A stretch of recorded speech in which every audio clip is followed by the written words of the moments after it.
I'm going to show you how to adjust color in SpeedGrade, and we're going to work with color wheels and sliders. But before we open up a project in SpeedGrade, I want to show you how I set up the project in Premiere Pro. So to do that, go to Working Files and go to Premiere Pro Projects and go on down to SG Color.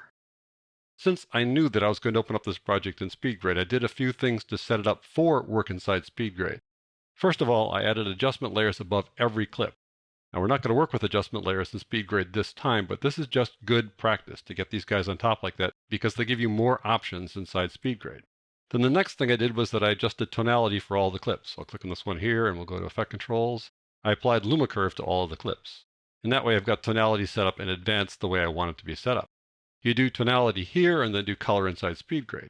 But you don't have to follow that workflow. You can just do all of your work inside SpeedGrade or do most of your work inside Premiere Pro and do some finishing touches in SpeedGrade, whatever you want.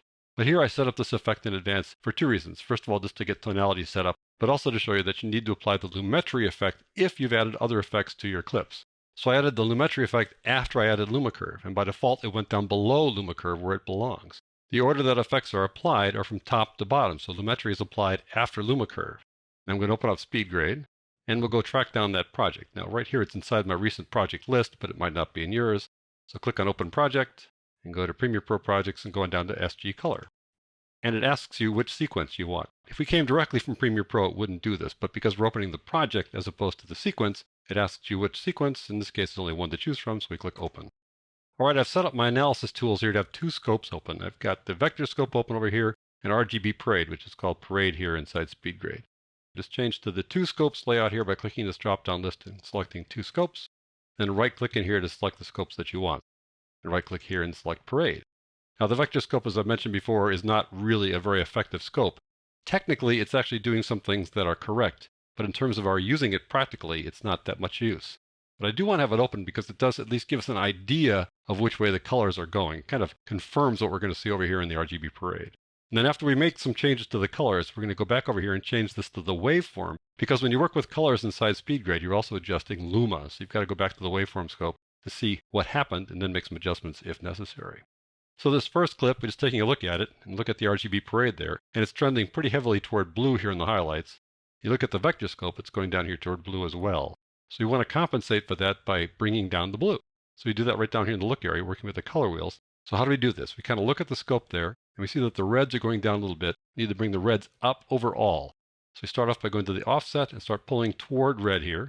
It's a slow process, so I hold on the shift key and that speeds things up. Notice how the greens are kind of shifting around too. So I need to pull it around a little bit to get the blues and the reds and the greens to kind of line up in the bottom there. I'm doing this on the assumption that the overall scene is neutral, which it isn't.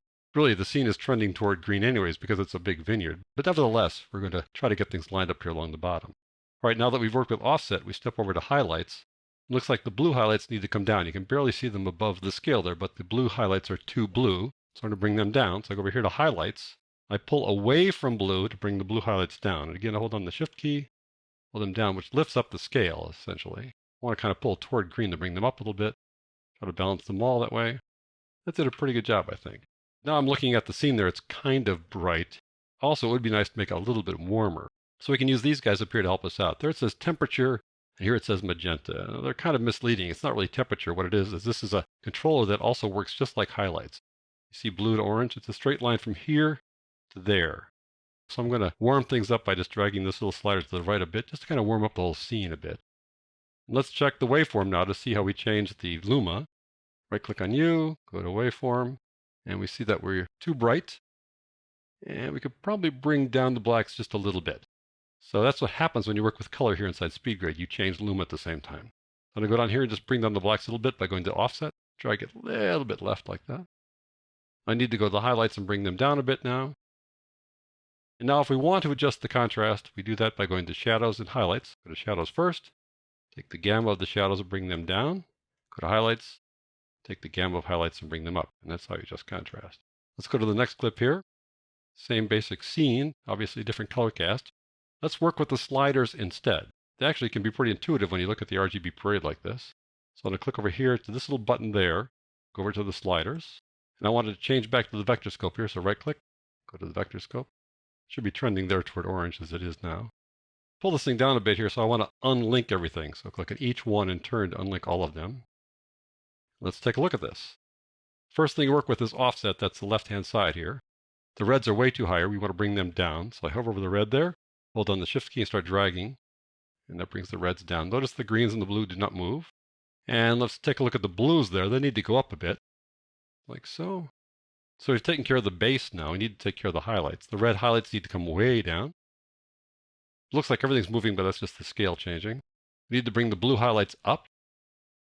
The sliders work with one color at a time, but we still have these guys on top here, so we can warm things up a bit here by clicking on you and sliding you to the right a bit like that. And now we can check the waveform scope to see how the luma's going. Looks like we're okay down there at the low end, and the top end could be a little bit brighter. So we need to fix that, but we need to go back to the color wheels to do that. So click on the color wheels over here and drag you to the right just a little bit like so. And I think that worked out reasonably well. Go to the next clip here. We're going to work with the color wheels here. Change back to the vector scope, right click. We're kind of trending down here toward green towards cyan a bit there. And you can see that over here we've got a lot of green, a lot of blue, and not much red. So I want to lift up the red a little bit along the baseline there. So go over here, drag toward red a bit, just to lift up the reds a little bit there. Now I want to work out the highlights. So I want to bring the blues and the greens down. So I'm going to pull away from the blues and the greens here. Lift it straight up like this. That brings down the highlights, effectively lifting up red at the same time. And that, I think, almost fixed everything. Another way to check things out is to look at these little lines down there. I'm seeing that the red is a little bit above the green, which is a little bit above the blue. So it'd be nice to lift up the green shadows. So I'll go over here to shadows, take the midtones of the shadows here for the green, and pull them down to lift them up, basically. And sort of the same thing with blue, so I pull down toward blue a little bit too. That's another way to line things up. Maybe we want to lift up the blue midtones. We can go to midtones and drag toward blue. Now we're assuming that the scene is balanced. It trends toward red here anyways, but that would be the way that you would work with a scene that would be balanced. Let's check the waveform, right click. Looks like we need to bring them down a little bit, so we go back to overall. And we need to slide this to the left a little bit to bring it down just a touch. As far as the highlights go, we need to bring them up quite a bit. Something like that. Going down to the dining room here as well, we'll change over to the sliders by clicking this little button right there. And we'll change to the vector scope by right-clicking here, vector scope. Let it refresh. There we go. We're trending way up toward red, kind of leaning a little bit toward magenta. So we need to bring the reds way down here. So we go down here and everything's unlocked because that's how they were done before. So it picks up the last thing we did. Bring the red offset down. So drag this to the left a little bit. Hold on the shift key. Need to bring the blue and the green offset up. Right like that. Now we need to bring the red highlights way down. Looks like we could lift the blue highlights a little bit. Looks like we need to bring the red midtones down a little bit. So go over here. And that is, a way to use this by looking at the RGB parade here, or the parade, and working with the sliders over here. Check the waveform. And I think we're okay at the low end, and looks like we're actually pretty good in both sides there. Move on down to the next clip here. Now in Premiere Pro, we could crop to her face and use the skin tone line in the vector scope. I'll right click over here. The vector scope does not have a skin tone line. So I'll go back to the color wheels. I want to bring the reds way down in the offset here. See how high they are above the bottom? Go over here and bring the reds down on the offsets. I'm kind of moving around here to try to find the best balance here. There we go. Now we need to bring down the red highlights. Pull away from the red there on the highlights. Lifting up the green and the blue at the same time in the process. Something like that. And now it looks a little kind of washed out. We could then drop the midtones overall. We could also warm it up here by taking this little orange slider there and dragging it to the right.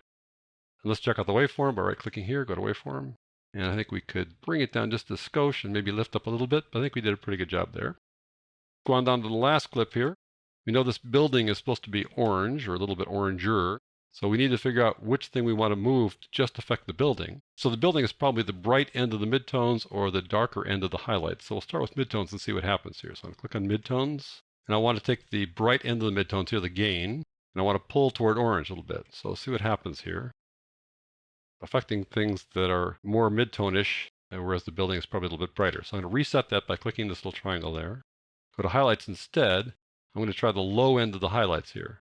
We'll drag toward orange there and the low end of the highlights. And that is definitely affecting just the building. And there you have it. So not only do you have two full sets of tools to adjust color, that is the color wheels and the sliders, but you also can work inside the overall view, the shadows, the midtones, and the highlights. Also use the RGB parade as your guide to determine which of these areas you're going to work within as you make your color correction adjustments.